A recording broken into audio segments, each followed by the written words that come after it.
Annabeth berharap dia berselera makan karena orang-orang di perkemahan Jupiter tahu caranya makan enak. Sofa dan meja rendah dipindahkan ke forum sampai ruangan itu menyerupai ruang pamer furnitur.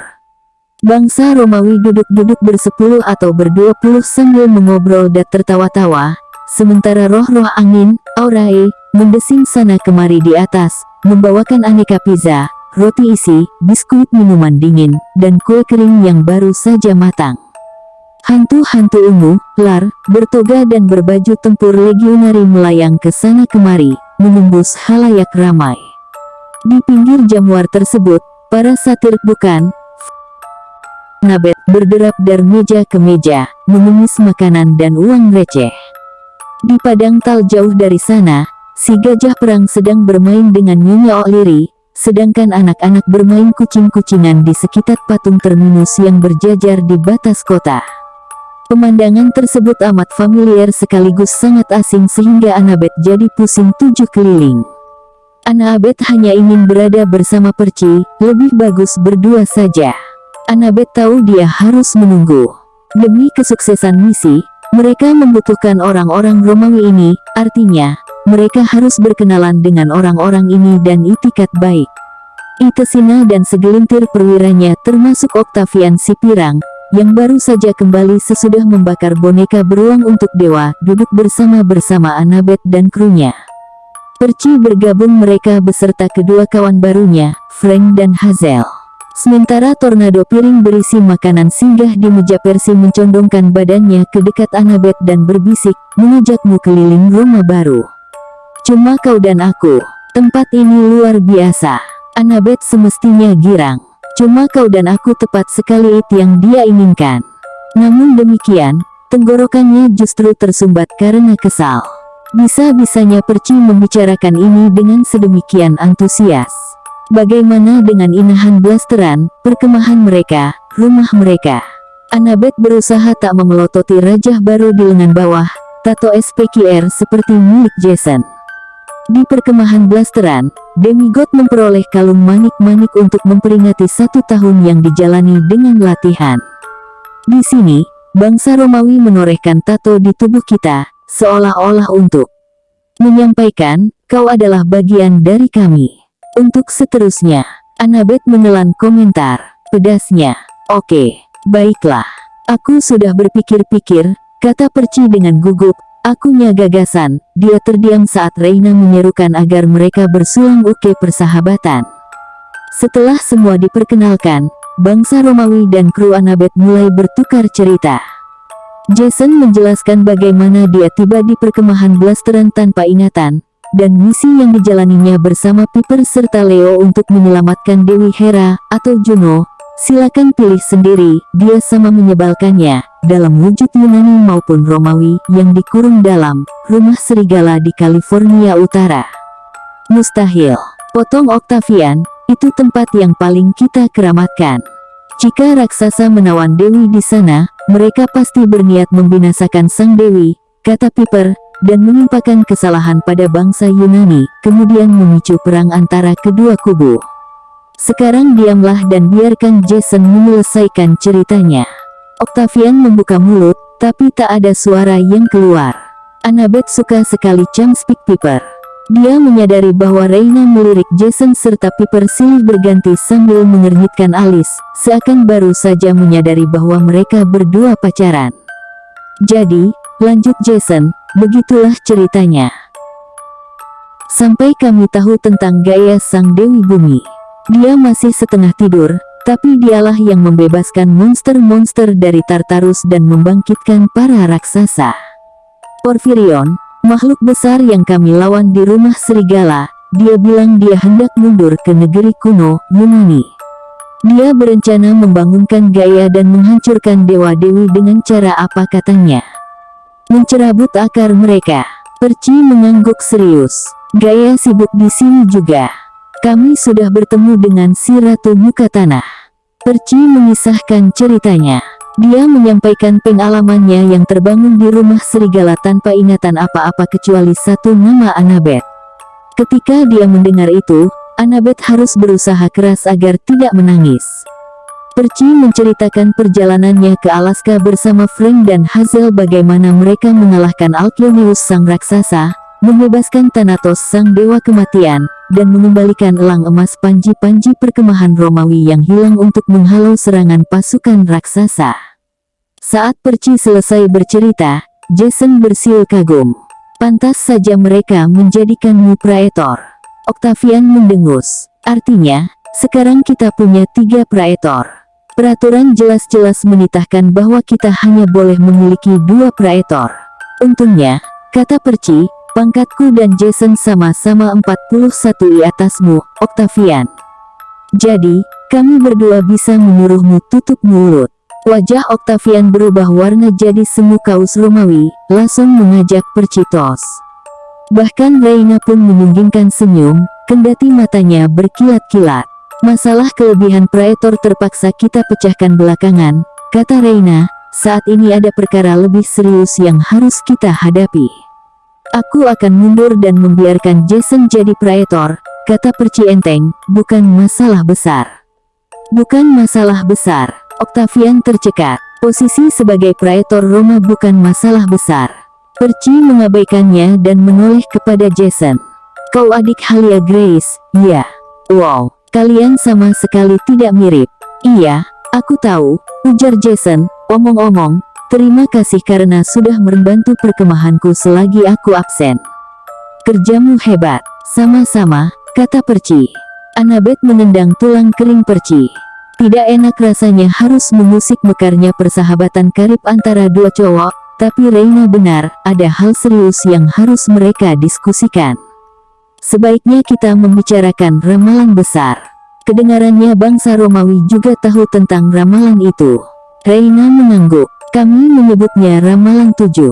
Octavian, kau sudah menghafalnya di luar kepala. Tentu saja, ujar Octavian, tetapi, Reyna, tolong rapalkan. Dalam bahasa Inggris, bukan bahasa Latin. Octavian mendesah. 17 teran akan menjawab panggilan. Karena badai atau api dunia akan terjungkal, sumpah yang ditepati hingga tarikan napas penghabisan, lanjut Annabeth, dan musuh panggul senjata menuju pintu ajal. Semua orang memerhatikannya, kecuali Leo, yang sedang membuat kincir angin dari kertas aluminium pembungkus tako dan sedang menempelkan kincir tersebut kepada roh angin yang lewat. Annabeth tidak yakin apa sebabnya dia melontarkan larik-larik ramalan itu. Dia hanya merasa harus mengucapkannya. Anak bertubuh besar, Frank, duduk tegak sambil mengamati Annabeth dengan penuh minat, seakan ada mata ketiga di wajahnya. Benarkah kau anak Min, maksudku Athena? Ya, kata Annabeth, tiba-tiba bersikap defensif, kenapa hal itu membuatmu heran? Octavian mendengus. Jika kau benar-benar anak Dewi Kebijaksanaan, cukup, bentak Reyna, Annabeth berkata jujur. Dia datang ke sini dalam damai. Lagi pula, dia melemparkan ekspresi respek dengan enggan kepada Annabeth. Percy memujimu setinggi langit. Suara Reyna menyiratkan sesuatu. Perlu waktu bagi Annabeth untuk menebak maknanya. Percy menunduk, tiba-tiba tertarik pada burger kejunya. Wajah Annabeth terasa panas. Demi Dewa Dewi, Reyna pernah berusaha merayu Percy. Itulah sebabnya ada nada getir, bahkan iri, dalam kata-kata Reyna. Percy telah menolak Reyna karena dia lebih memilih Annabeth. Saat itu juga, Annabeth memaafkan pacarnya yang konyol itu atas segala kesalahan yang pernah dibuatnya. Annabeth ingin memeluk Percy, tapi dia memerintahkan dirinya untuk tetap witang. Makasih, kata Annabeth kepada Reyna, pokoknya, sebagian ramalan itu mulai jadi jelas. Musuh panggul senjata menuju pintu ajal artinya bangsa Romawi dan Yunani yang selama ini bermusuhan. Kita harus menyatukan kekuatan untuk mencari pintu itu. Hazel, anak perempuan berhelm kavaleri dan berambut ikal panjang, mengambil sesuatu di samping piringnya. Kelihatannya seperti batu rubi besar, tapi sebelum Annabeth sempat memastikan, Liazel menyelipkan benda itu ke dalam saku baju denimnya. Adikku, Nico, pergi mencari pintu itu, kata Hazel. Tunggu, kata Annabeth, Nico D'Angelo. Dia adikmu. Hazel mengangguk seakan hal itu sudah jelas. Selusin pertanyaan lain menyesaki kepala Annabeth, tapi kepalanya Sen It sudah berputar-putar seperti kincir angin Leo. Annabeth utuskan untuk mengesampingkan persoalan itu. Oke, teruskan, dia menghilang. Hazel menjilat bibirnya. Aku takut, aku tidak yakin, tapi menurutku ada sesuatu yang menyimpan Nico. Kita akan mencari Nico. Perci berjanji. Toh, kita memang harus menemukan pintu ajal. Thanatos memberitahu kami bahwa kita akan menemukan jawaban di Roma, maksudnya Roma yang asli. Letaknya searah dengan Yunani, kan? Thanatos mengatakan ini kepada kalian. Annabeth berusaha mencerna hal itu. Dewa kematian. Annabeth sudah berjumpa banyak dewa. Dia bahkan pernah ke dunia bawah, tapi cerita Perci tentang petualangan membebaskan sang maut itu sendiri sungguh-sungguh membuatnya ngeri. Perci menggigit burgernya. Sekarang setelah maut bebas, monster-monster akan terbuyarkan dan kembali ke Tartarus lagi seperti sedia kala. Tetapi selama pintu ajal masih terbuka, mereka akan terus terbentuk kembali. Piper memuntir bulu di rambutnya. Seperti air yang bocor di bendungan, komentarnya. Iya, Perci tersenyum. Bendungan kita bocor. Apa? Tanya Piper. Bukan apa-apa, kata Perci, lelucon untuk kalangan terbatas. Intinya, kita harus menemukan pintu itu dan menutupnya sebelum kita ke Yunani. Itulah satu-satunya cara untuk memastikan bahwa mereka tetap takluk sesudah kita mengalahkan mereka. Reina mengambil apel dari nampan buah yang melintas. Dia memutar-mutar buah itu di jemarinya sambil mengamat-amati permukaan apel yang merah gelap. Kalian mengusulkan diadakannya ekspedisi ke Yunani, naik kapal perang kalian. Kalian sadar, kan, kalau negeri kuno, dan keseluruhan Mare Nostrum, adalah tempat yang berbahaya. Ngeri siapa? Tanya Leo. Mare Nostrum. Jason menjelaskan. Laut kami. Itu sebutan bangsa Romawi kuno untuk Laut Mediterania. Reina mengangguk. Wilayah yang dahulu merupakan bagian dari Kekaisaran Romawi bukan saja merupakan tempat kelahiran para dewa. Tempat itu adalah kampung halaman para monster juga, para titan dan raksasa serta makhluk-makhluk lain yang lebih buruk. Melakukan perjalanan di Amerika saja sudah berbahaya bagi demigod. Di sana, bahayanya 10 kali lipat lebih besar. Kau bilang Alaska berbahaya. Perci mengingatkan Reina. Kami selamat dari sana. Reina menggelengkan kepala. Selagi memutar-mutar buah, kukunya mencukil kulit apel sehingga menghasilkan bentuk bulan. Perci, mengarungi Mediterania memiliki level bahaya yang sudah berabad-abad. Tempat itu jadi kawasan terlarang bagi Nigot. Takkan ada pahlawan waras yang mau pergi ke sana. Kalau begitu kami cocok, dong. Leo menyeringai di atas kincir anginnya. Soalnya kami semua sinting, kan? Lagi pula, Argo II adalah kapal perang kelas 1. Ia akan mengantar kami sana dengan selamat. Kita harus bergegas, imbuh Jason. Aku tidak tahu apa tepatnya yang direncanakan para raksasa, tapi kesadaran Gaia makin lama makin bertambah. Dia menyusup ke dalam mimpi, muncul di tempat-tempat ganjil, memanggil monster-monster perkasa. Kita harus menghentikan para raksasa sebelum mereka impat membangunkan Gaia sepenuhnya. Annabeth bergidik. Dia sendiri sudah banyak bermimpi buruk akhir-akhir ini. Petik terbalik 17 teran akan menjawab panggilan, kata Annabeth. Mereka harus berasal dari kedua perkemahan kita. Jason, Piper, Leo, dan aku. Itu 4 orang. Dan aku, ujar Perci, beserta Hazel dan Frank. Totalnya 7. Apa? Octavian kontan berdiri. Kami harus setuju begitu saja. Tanpa pemungutan suara di Senat. Tanpa berdebat sampai tuntas. Tanpa, Perci. Tyson sang Cyclops berjingkrak ke arah mereka diikuti Nyonya O'Leary. Di punggung si anjing neraka, duduklah harpi paling ceking yang pernah Annabeth lihat. Cewek bertampang kuyul dengan rambut merah lurus yang lepek, gaun dari karung goni, dan sayap berbulu merah. Annabeth tidak tahu dari mana harpi itu berasal, tapi perasaannya jadi hangat saat melihat Tyson yang berkemeja flanel, bercelana denim compang camping, dan mengenakan selempang dari panji-panji SPQR terbalik. Annabeth punya pengalaman buruk menghadapi Cyclops, tapi Tyson sangat manis. Selain itu, Tyson adalah adik tiri Percy. Ceritanya panjang, yang membuat Tyson secara tidak langsung sudah seperti keluarganya sendiri. Tyson berhenti di dekat sofa mereka dan meremas-remas tangannya yang gempal. Mata coklat besarnya yang hanya satu dipenuhi kekhawatiran. "Ella takut," katanya. "JJ jangan naik kapal lagi." Si Harpy berkomat kamit sendiri sambil menelusuri bulu-bulunya. "Titanic, Lusitania, Pax kapal tidak cocok buat Harpy." Leo memicingkan mata. Dia memandang Hazel, yang duduk di sebelahnya. "Apa cewek ayam itu barusan membandingkan kapalku dengan Titanic? Dia bukan ayam." Hazel mengalihkan pandangannya, seolah Leo membuatnya gugup. "Ella seekor Harpy. Dia cuma agak jeri." "Ella cantik," kata Tyson, "dan takut. Kita harus mengajaknya pergi, tapi dia tidak mau naik kapal." "Jangan naik kapal," ulang Ella. Dia menatap Annabeth lekat-lekat. "Nasib sial, itu dia orangnya." "Putri sang bijak berjalan sendiri," Ella teriak Frank tiba-tiba. "Mungkin sekarang bukan waktu yang tepat." Tanda Athena terbakar di sepanjang Roma, lanjut Ella sambil mengatupkan tangan ke telinga dan meninggikan suaranya. "Kembar bendung napas sang malaikat, pemegang kunci maut yang abadi." Tulang raksasa tegak kemilau dan pucat, dimenangkan dengan rasa sakit dari penjara yang ditenun. Efeknya sama seperti ledakan granat cahaya. Semua orang memandangi si Harpy sambil ternganga. Tak ada yang bicara. Jantung Annabeth berdebar-debar kencang. Tanda Athena dia menahan hasrat untuk merogoh sakunya, tapi Annabeth bisa merasakan koin perak itu bertambah hangat, hadiah terkutuk dari ibunya.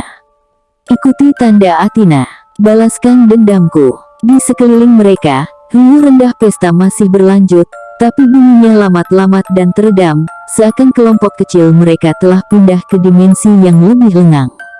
Percy lah yang pertama kali pulih. Dia berdiri dan memegangi lengan Tyson. "Aku tahu," katanya, pura-pura bersemangat. "Bagaimana kalau kau ajak Ella jalan-jalan untuk menghirup udara segar? Kau dan Nyonya O'Leary, tunggu sebentar." Octavian meremas salah satu boneka beruangnya, mencekik boneka itu dengan tangan yang gemetar. Matanya terpaku pada Ella. Apa yang dia katakan barusan? Kedengarannya seperti, "Ella banyak membaca," sembur Frank, "kami menemukannya di perpustakaan." "Iya," kata Hazel, "mungkin cuma sesuatu yang pernah dibacanya di sebuah buku." "Buku," gumam Ella menyetujui, "Ella suka buku." Setelah dia mengucapkan bagiannya, si Harpy sepertinya lebih tenang. Dia duduk bersila di punggung Nyonya O'Leary sambil mematut-matut sayapnya. Annabeth melirik Percy dengan ekspresi penasaran. Jelas bahwa Percy, Frank, dan Hazel tengah menyembunyikan sesuatu. Jelas juga bahwa Ella telah merapalkan sebuah ramalan yang ada hubungannya dengan Annabeth. Mimik muka Percy menyiratkan, "Tolong. Itu tadi ramalan." Octavian bersikeras. Kedengarannya seperti ramalan. Tak ada yang menjawab. Annabeth tidak tahu persis apa yang terjadi, tapi dia paham Percy sedang terjepit. Annabeth memaksakan diri untuk tertawa. "Masa, Octavian? Mungkin Harpy berbeda di sini, di wilayah Romawi. Harpy kami hanya cukup pintar untuk membersihkan pondok dan memasak makan siang. Apa Harpy kalian biasanya meramalkan masa depan? Apa kalian minta tengara dari mereka?" Kata-kata Annabeth menghasilkan efek yang diinginkan. Para perwira Romawi tertawa gugup. Sebagian mengamat-amati Ella, kemudian menoleh kepada Octavian dan mendengus. Membayangkan bahwa seorang cewek separuh unggas bisa merapalkan sebuah ramalan rupanya terkesan konyol baik bagi bangsa Yunani maupun Romawi. Octavian menjatuhkan boneka beruangnya. "Tidak, tapi dia cuma mengocehkan kalimat-kalimat dari sebuah buku," ujar Annabeth, "seperti kata Hazel tadi.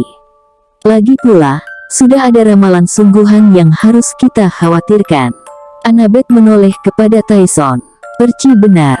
Bagaimana kalau kau ajak Ella dan Nyonya O'Leary keluar dan lakukan perjalanan bayangan saja sebentar? Apa Ella tidak keberatan?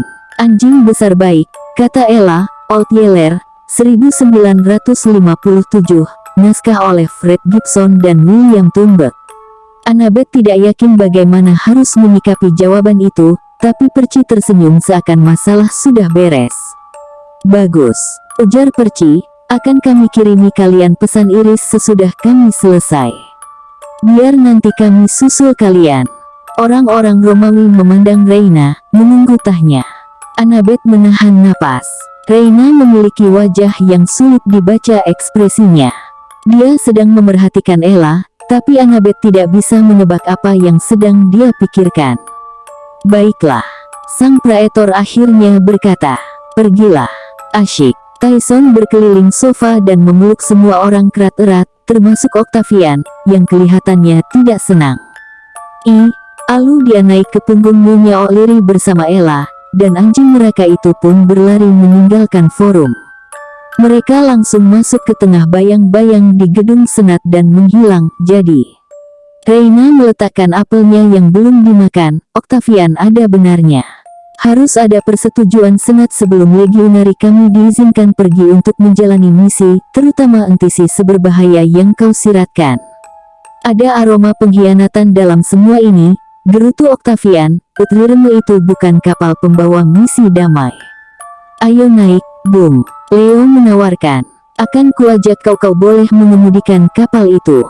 Kalau ternyata kau jago, nanti akan kuberi kau topi nahoda dari kertas untuk dipakai. Lubang hidung Octavian kembang kempis. Berani-beraninya kau. Ide bagus, tukas Reyna. Octavian, pergilah dengannya. Lihatlah kapal itu. Kita berkumpul sejam lagi untuk rapat senat. Tetapi, Octavian terdiam. Rupanya dia bisa tahu dari raut wajah Reyna bahwa membantah lebih lanjut tidak bagus untuk kesehatannya. Ya, sudah. Leo berdiri. Dia menoleh kepada Annabeth, dan senyumnya berubah. Kejadiannya cepat sekali sampai Annabeth kira dia hanya berkhayal, tapi sekejap Leo seperti digantikan oleh orang lain, yang tersenyum dingin disertai pundar kejam di matanya. Lalu Annabeth berkedip, dan Leo kembali jadi Leo yang biasa, yang cengar-cengir jahil. Kami akan segera kembali, janji Leo, bakalan seru, nih. Bulu kuduk Annabeth berdiri. Selagi Leo dan Octavian menuju ke tangga tali, terbetik di benak Annabeth untuk memanggil keduanya kembali, tapi bagaimana caranya menjelaskan tindakan tersebut? Memberitahukan kepada semua orang bahwa dia hilang akal, merinding, dan melihat hal-hal janggal. Roh angin mulai membereskan piring-piring. Reyna, kata Jason, kalau kau tidak keberatan, aku ingin mengajak Piper jalan-jalan sebelum rapat senat. Dia belum pernah melihat Roma baru. Ekspresi Reyna mengeras. Annabeth bertanya-tanya, kok bisa-bisanya Jason sebebal itu? Mungkinkah dia betul tak sadar betapa Reyna menyukainya? Menurut Annabeth, perasaan Reyna cukup kentara. Minta izin untuk mengajak pacar barunya jalan-jalan di kota Reyna sama saja seperti menggarami luka. Tentu saja, ujar Reyna dingin. Percy menggandeng tangan Annabeth. Iya, aku juga. Aku ingin mengajak Annabeth. Tidak, bentak Reyna. Percy mengerutkan alisnya. Maaf, aku ingin bicara dengan Annabeth, kata Reyna, berdua saja. Jikalau kau tidak keberatan, mitra praetorku. Dari nada bicaranya, jelas bahwa Reyna tidak benar-benar meminta persetujuan. Rasa dingin menjalari tulang sumsum Annabeth. Dia bertanya-tanya apa yang diinginkan Reyna. Mungkin sang praetor tidak rela membiarkan dua cowok yang telah menolaknya mengajak pacar masing-masing keliling kotanya. Atau mungkin ada sesuatu yang ingin dia sampaikan secara pribadi. Bagaimanapun juga, Annabeth Ilgan berdua saja tanpa senjata dengan sang pemimpin Romawi. Mari, Putri Athena. Reyna bangun dari sofa. Ayo kita jalan-jalan. Bab 4. ANNABETH. ANNABETH ingin membenci Roma baru. Namun, sebagai calon arsitek, mau tak mau dia mengagumi taman berteras, air mancur dan kuil, jalan berubin yang berliku-liku, serta villa putih cemerlang. Sesudah Perang Titan musim panas lalu, dia mendapatkan pekerjaan impiannya, yaitu mendesain ulang istana di Gunung Olympus. Kini, selagi berjalan menyusuri kota miniatur ini, Annabeth berkali-kali berpikir, aku seharusnya membuat kubah seperti itu. Aku suka sekali tatanan pilar-pilar yang mengarah ke pekarangan itu. Siapapun yang mendesain Roma baru, orang itu pasti mencurahkan banyak waktu dan cinta kasih ke dalam proyek tersebut. Roma memiliki arsitek dan kontraktor terbaik di dunia, ujar Reina, seolah-olah membaca pikiran Annabeth. Sudah begitu sejak zaman dahulu kala. Banyak demigod yang tinggal di sini sesudah merampungkan masa pengabdian di Legiun. Ada yang masuk ke universitas di sini. Ada yang menetap untuk berkeluarga. Percy sepertinya tertarik pada fakta ini. Annabeth bertanya-tanya apa maksud pernyataan itu. Dia pasti memberengut lebih sengit daripada yang disadarinya, sebab Reina tertawa. Kau memang seorang kesatria, kata sang praetor. Ada mangat yang berkobar-kobar di matamu. Maaf. Annabeth berusaha mengurangi pelototannya. Jangan. Aku Putri Bellona, Dewi Perang Romawi. Reina mengangguk. Dia menoleh dan bersiul seperti sedang memanggil taksi. Sesaat kemudian, dua anjing logam melaju menghampiri mereka, Greyhound Automaton, satu perak dan satunya lagi emas. Mereka menggosok-gosokkan badan ke tungkai Reina dan memandangi Annabeth dengan mata merah delima yang berkilauan. Piaraanku, Reina menjelaskan. Aurum dan Argentum, kau tidak keberatan, kan, kalau mereka berjalan bersama kita? Lagi-lagi Annabeth merasa bahwa itu bukanlah permintaan. Annabeth menyadari bahwa kedua Greyhound tersebut memiliki gigi setajam mata panah logam. Mungkin senjata memang tidak diperbolehkan di dalam kota, tapi piaraan Reina tetap saja bisa mencabik-cabiknya jika mau. Reina menuntun Annabeth ke sebuah kafe luar ruangan. Ang pelayan jelas-jelas mengenal Reina. Dia tersenyum dan menyerahkan gelas minuman untuk dibawa, kemudian menawari Annabeth minuman juga. Mau? Tanya Reina. Coklat panas buatan mereka amat lezat. Memang bukan minuman Romawi, tetapi coklat, kan, universal, ujar Annabeth. Tepat sekali. Udara siang hari di bulan Juni itu terasa hangat, tapi Annabeth menerima gelas dan berterima kasih. Mereka berdua melanjutkan jalan-jalan, sedangkan anjing emas dan perak Reina berkeliaran di dekat sana. Di perkemahan kami, Reina berkata, Athena disebut Minerva. Apa kau tahu perbedaannya dalam wujud Romawi? Annabeth belum pernah benar-benar memikirkan hal itu sebelumnya. Dia ingat Terminus menyebut Athena Dewi itu, seolah Dewi tersebut tercela. Octavian bersikap seakan keberadaan Annabeth saja sudah merupakan penghinaan. Kuduga Minerva tidak terlalu dihormati di sini. Reina meniup-niup uap dari gelasnya. Kami menghormati Minerva. Dia adalah Dewi Kriya dan kebijaksanaan, tapi dia bukan Dewi Perang. Bagi bangsa Romawi bukan. Dia juga merupakan Dewi Perawan, seperti Diana yang kalian sebut Artemis. Kau takkan menemukan anak Minerva di sini. Membayangkan bahwa Minerva punya anak, sejujurnya, hal tersebut agak mencengangkan untuk kami. Oh, Annabeth merasa wajahnya merona. Dia tidak mau membahas asal-muasal anak-anak Athena secara terperinci, yaitu dilahirkan langsung dari benak sang dewi, sama seperti Athena yang dibuahkan langsung dari kepala Zeus. Membicarakan soal itu selalu membuat Annabeth merasa rendah diri, seakan dia adalah semacam makhluk aneh. Orang-orang biasanya bertanya apakah dia punya pusar, sebab dia lahir secara ajaib. Tentu saja Annabeth punya pusar. Dia tidak bisa menjelaskan bagaimana bisa begitu. Pokoknya dia tidak terlalu ingin tahu. Aku mengerti kalian bangsa Yunani punya sudut pandang yang berbeda. Reina melanjutkan. Tetapi bangsa Romawi menyikapi sumpah keperawanan dengan sangat serius. Para perawan Vestal, misalnya jika mereka melanggar sumpah dan jatuh cinta pada siapapun, mereka bakal dikubur hidup-hidup. Jadi, membayangkan bahwa Dewi Perawan memiliki anak, paham? Coklat panas Annabeth mendadak terasa bagaikan tidak heran orang-orang Romawi memandanginya dengan tatapan ganjil. Aku semestinya tidak eksis, dan kalaupun di perkemahan kalian ada anak Minerva, mereka takkan sama sepertimu, ujar Reina. Mereka mungkin akan jadi perajin, seniman, mungkin penasihat, tapi bukan kesatria. Bukan pemimpin misi berbahaya. Annabeth hendak protes bahwa dia bukan pemimpin misi. Secara resmi bukan. Namun, dia bertanya-tanya apakah teman-temannya di Argoi sependapat. Beberapa hari terakhir ini, mereka selalu minta arahan dari Annabeth, bahkan Jason juga. Padahal sebagai putra Jupiter dia bisa saja mengaku aku sebagai pemimpin, juga Pak Pelatih Hedge, yang tidak sudi menerima arahan dari siapapun. Ada lagi, Reina menjentikkan jari, anjing emasnya, Aurum, kontaan mendekat. Sang praetor mengelus-elus telinga si anjing, Eila si harpi yang dia ucapkan tadi memang ramalan. Kita berdua mengetahuinya, bukan begitu? Annabeth menelan ludah. Entah kenapa, mata merah delima Aurum membuatnya resah. Dia pernah dengar bahwa anjing bisa membaui rasa takut, bahkan mendeteksi perubahan pada pernapasan serta detak jantung manusia. Annabeth tidak tahu apakah anjing logam magis juga punya kemampuan itu, tapi dia memutuskan sebaiknya berkata jujur. Kedengarannya memang seperti ramalan. Annabeth mengakui, tetapi aku tak pernah bertemu Ella sebelum hari ini, dan aku tidak pernah mendengar larik-larik tadi.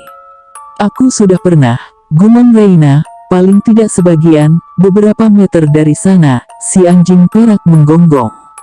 Sekelompok anak keluar dari gang dekat sana dan mengelilingi Argentum, mengelus-elus anjing itu dan tertawa-tawa, tidak gentar akan giginya yang setajam silet. Kita sebaiknya terus, kata Reina. Mereka naik ke bukit, kedua Greyhound mengikuti, meninggalkan anak-anak di belakang. Annabeth terus-menerus melirik wajah Reina. Sebuah kenangan samar-samar terlintas di benaknya. Kebiasaan Reina menyibatkan rambut ke belakang telinganya, cincin perak berdesain obor dan tengkorak yang dia kenakan. Kita pernah bertemu, Annabeth menebak, waktu kau lebih muda, kurasa. Reina tersenyum masam kepada Annabeth. Bagus sekali, Perci tidak ingat padaku. Tentu saja kalian lebih banyak bicara pada kakakku Hila, yang sekarang adalah ratu bangsa Amazon. Dia baru saja pergi pagi ini, sebelum kalian tiba. Singkat kata, terakhir kali kita berjumpa, aku adalah pelayan di rumah Cheers. Cheers. Annabeth ingat kunjungannya ke pulau sang penyihir. Waktu itu umur Annabeth 13 tahun. Perci dan dirinya terdampar dari lautan monster ke pulau itu. Hilalah yang menyambut mereka. Dia membantu Annabeth membersihkan diri dan memberinya gaun baru yang indah serta merombak ulang penampilannya. Kemudian, Cheers mengajukan penawaran, jika Annabeth menetap di pulau itu, dia akan mendapatkan pendidikan sihir dan kesaktian luar biasa. Annabeth sempat tergoda, sedikit, sampai dia menyadari bahwa tempat itu adalah jebakan, dan Perci telah diubah jadi binatang pengerat. Yang terakhir itu kedengaran lucu sesudahnya, pada saat mengalaminya, rasanya mengerikan sekali. Kalau Reina, dia adalah salah satu pelayan yang menyisir rambut Annabeth. Kau, kata Annabeth takjub, dan Hila sekarang ratu bangsa Amazon. Bagaimana sampai kalian berdua, ceritanya panjang, ujar Reina, tetapi aku ingat padamu, pemberani. Aku tak pernah melihat orang lain menolak keramah tamahan Cheers, apalagi mengakalinya. Pantas saja Perci menyayangimu. Suaranya penuh damba. Annabeth merasa lebih aman apabila tidak merespons. Mereka sampai di puncak bukit. Di sana, terdapat sebuah teras yang menghadap ke seisi lembah. Ini tempat favoritku, kata Reina, Taman Bacchus. Pergola dirambati oleh sulur-sulur anggur. Lebah berdesingtit antara bunga-bunga kamperfuli dan melati, yang mengeluarkan perpaduan wangi memabukkan ke udara siang hari. Di tengah igah teras berdirilah patung Bacchus yang sedang menari balet, tak memakai apa-apa selain cawat, pipinya digembungkan dan bibirnya mengerucut, menyemburkan air mancur ke kolam. Kendati sedang cemas, Annabeth hampir saja tertawa. Dia mengenal dewa itu dalam wujud Yunaninya, Dionysus, atau Pak D begitu dia dipanggil di perkemahan blasteran. Melihat mantan direktur perkemahan mereka yang penggerutu diabadikan dalam sosok batu, mengenakan popok dan menyemprotkan air dari mulutnya, perasaan Annabeth jadi sedikit lebih baik. Reina berhenti di tepi teras. Tidak sia-sia mereka susah payah mendaki bukit untuk menyaksikan pemandangan tersebut. Seisi kota terbentang di bawah bagaikan mosaik 3 dimensi. Di selatan, di balik Darao, sekumpulan kuil bertengger di atas bukit. Di utara, sebuah akuaduk terjulur ke perbukitan berkelai. Para pekerja tengah memperbaiki bagian yang jebol, barangkali rusak karena pertempuran barusan. Aku ingin mendengarnya darimu, ujar Reina. Annabeth membalikkan badan. Mendengar apa dariku? Yang sebenarnya, kata Reina, yakinkan aku bahwa aku tidak salah mempercayaimu. Ceritakan tentang dirimu. Ceritakan tentang perkemahan blasteran. Temanmu Piper menyimpan kekuatan sihir dalam kata-katanya. Aku telah melewatkan cukup banyak waktu bersama Circe sehingga bisa mengenali Chamspeak ketika mendengarnya. Aku tak bisa mempercayai perkataannya. Dan, Jason ya, dia sudah berubah. Dia jadi berjarak, bukan lagi orang Romawi seutuhnya. Kepedihan dalam suaranya setajam pecahan kaca. Annabeth bertanya-tanya apakah dia juga kedengaran seperti itu. Berbulan-bulan selama dia mencari Perci. Paling tidak Annabeth sudah menemukan pacarnya. Reina tidak punya siapa-siapa. Dia bertanggung jawab memimpin perkembangan sendirian. Annabeth bisa merasakan bahwa Reina ingin agar Jason